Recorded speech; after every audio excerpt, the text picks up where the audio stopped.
demi melancarkan hubungan rohku dengan Yesus Kristus. Segala ikatan rohku dengan siapapun, baik itu dengan Debata, Allah, Jehovah, Yahweh, siapapun itu, semuanya itu kuputuskan demi nama Yesus. Demikian juga ulus ini, dulunya aku terima karena ketertipuanku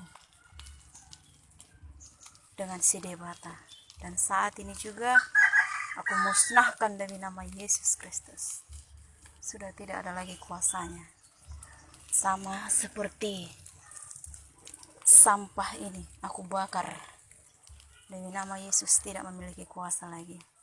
Agar leluasalah roh Yesus berdiam diri di rumah kami, di dalam pribadi kami, supaya tidak ada lagi dakwaan-dakwaan dari si iblis. Terpuji nama Yesus, kekal sampai selama-lamanya. Nah, ini masih cantik guys, dibakar aja.